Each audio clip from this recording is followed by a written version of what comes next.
What's going on, y'all? This is Spencer Sterling from Mitt Music, and I'm here with Karev at Heritage Hip Hop. Yeah.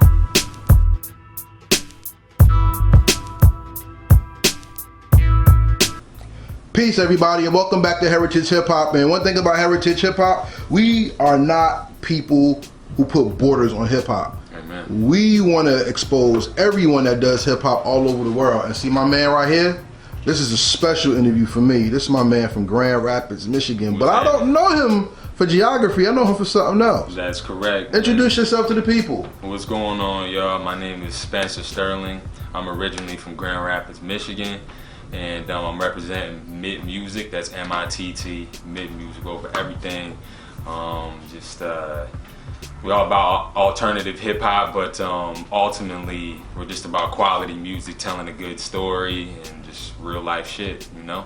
Alright, so let's get into it. Yes, sir. What is hip hop? And what is hip hop in your region of the country? Alright, so coming up, one of the things that hip hop was, it was something that was a little bit unreachable because Grand Rapids is actually almost 3 hours away from Detroit. So if you think about a hub of hip hop in Michigan, it was Detroit. You know what I'm saying? Like if you ever listen to Royce or Eminem or anybody from Grand Rapids really, or I'm sorry, from Detroit really, again, it just seemed like it was very far away from us. And then I have family out here in New Jersey, so I would visit. And that's the first time I heard about DJ Clue. That's the first time I heard about a mixtape. So I was like, there's so much music that is incredible that I just didn't know anything about. So, you know, as I started coming up, I was like, okay, I see that there's independent artists, and then there was a few shops that popped up that were, you know, selling vinyl, selling mixtapes. And then, you know, you would go to the barber shop, they would pop up there. But that's essentially what it was for us, was just an outlet and just figuring out before the information age and before the internet, like what really defined us in Grand Rapids, Michigan. That's interesting because Michigan as a whole is the beginning of a lot of hip hop in the 90s. Right. Where's the University of Michigan at? That's in Ann Arbor. How far is Ann Arbor from you? Oh boy, that's about an hour and a half, almost 2 hours away from Grand Rapids. Anybody who's well seasoned in hip hop knows that Ann Arbor, Michigan was the home of the Fab Five. There you go. And the Fab Five were the beginning of the black socks and the long shorts. Got 'em. Which, through sports, hip hop was able to reach the nation and overseas because it changed fashion. Right. Just the same way, Run DMC, Curtis Blow, Kool Moe Dee, LL Cool J, all percolated in from New York into other parts of the country. When did you see hip hop made a change in your life and in this community that you're from? Oh man, it was probably in my early teens when that happened for me, because that's when we started to see, just speaking about fashion, like FUBU for instance. Like I used to shop at the flea market, and then I would go to different stores. There was a few urban stores or even a couple joints like Burlington Coat Factory. You would see, you know what I'm saying, just like a shirt here or a jacket there, pants and stuff like that. And then I was like, okay, there actually is something for us, you know what I mean? Because I wasn't wearing, you know, American Eagle or like all those other brands for more squarey people, because that's what it was. It's just like we didn't have anything for us. So again, just speaking about fashion, man, that's when I noticed it, when I started wearing FUBU, like the bright colors, and then the hat to match that shit, and then they had the pants, and then, like all those other brands, you know what I'm saying, that just came out of that era, like South Pole, or was it, yeah, I believe that was the brand, South Pole, yeah, South Pole, Carl Kanai, the list goes on, bro, but that's really when I started to see it. The thing about Detroit, Michigan, Ann Arbor, it's a world unto its own, because I don't even know what people consider that. Is that Midwest? It's definitely the Midwest. Okay, yes. So because everybody the West Coast, Southwest, and Midwest is all kind of confusing to a lot of people, because correct, where do you draw the line? You know what I'm saying? I think that, for people who are from the Midwest, they see lots of country, you know what I'm saying, stuff like that. So really, if you think about Kentucky, shit, Indiana, Michigan, Missouri, Minnesota, like those states right there, they're very similar. So you can say that, okay, that's Midwest, but it's like driving to Grand Rapids from New Jersey is like 10 hours, but driving to California is like 21 hours, you know what I'm saying? So it's like, I don't know how, like from a geographic standpoint, exactly, it would be the Midwest. It's kind of weird to describe it like that, but for me, I think it was just more about similarities in culture and just like how everything looked and how people lived their lives. Yeah, because that part of the country, from the experiences I've had over there, is very different. Yes, sir. Because the flatlands, Yo. and then you have the cold, and then you got the farms, Yo. and then you got the inner city, and then you got the weird inner city where it look like nothing's there, but it's mad people there. Yes. So when you have that kind of experience, hip hop to me out there is very expressive and expansive. Yeah. How does hip hop there differ than hip hop in New Jersey?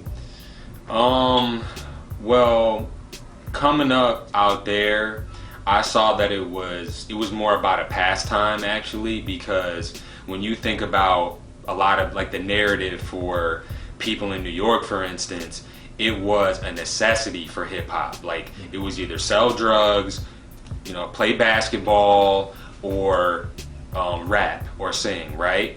But in Michigan, there was other stuff that they could do. I mean, there was larger companies like Steelcase, factories, exactly. You know what I'm saying? Furniture. There was, you know, cars and stuff like that. So people had other things that they could be doing. So with hip hop, it was, again, it was just like you said, it was expansive, and it was something that, you know, people could really express themselves. I need to take that 10-hour drive with y'all. Of course, man. I really want to go because I want to see more on a grounded level than just sir. what you hear. Yes, Like I sir. said, my experience with that part of the country was more of a go through. I didn't get to chill and really. I think the only place out that way I got to chill in was like in Nebraska. Sure. And I drove myself bananas. I couldn't take it. I couldn't Yeah. take it. Nebraska's the worst. Yep.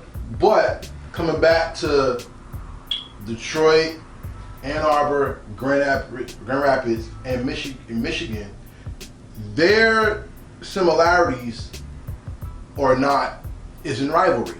Right. New York and New Jersey always had this playful thing where people put New York and New Jersey against each other when really they're not. But because of financial, economical, and situational things, they're always compared. Correct. It seems like Michigan and Illinois always are banging heads some way. I mean, yeah, of course. I mean, it's because out in Michigan, or really in the Midwest in general, people love sports. You know what I'm saying? It's not like Texas. It's not huge like that. Like Texas. Exactly. But, you know, it's like, just speaking about rivalry, like people either like Michigan or they like Michigan State. You know what I'm saying? They can't just root for Michigan teams. You know what I'm saying? So that's how Alabama is. Exactly, right? So, you know, just from that particular standpoint, you know, there's friendly rivalry, then there's people who will cut each other's heads off because, you know, how dare you wear green and white, or how dare you wear maize and blue. You know what I'm saying? But that's just how I grew up, you know what I'm saying? One side or the other. Yeah, my cousin's from Alabama, and it's either Crimson Tide or Auburn Tigers. Word. And he said one time he was on a job interview, and the guy said, "Who you like better, the Crimson Tide or Auburn Tigers?" He said the Auburn Tigers, and the guy didn't give him the job just because he said. Oh, yo, see, I know the stories about how Golly. rivalry goes, definitely. Yo. But part of hip hop that we always sleep on is the message and the expression. Right. Because, yeah, hip hop, let's look at Illmatic. Illmatic was the pinnacle of hip hop to a point. Because at that time, that was the greatest album ever made. Correct. And, which is arguable now because there's so many great albums that have come out, but that's the one that people put their stamp on. I agree. And New York State of Mind talked about the projects, the mind of somebody growing up there. It was a story and a narrative. It was so much, but it painted the picture of a cold building and what it's like to survive in a building. Mm. When I think of hip hop from the Midwest, the expression I get doesn't come from that. Like you said, it was more factories, it was more labor. Mm-hmm. Detroit and Michigan as a whole, I always go back to Detroit because that's what everybody knows.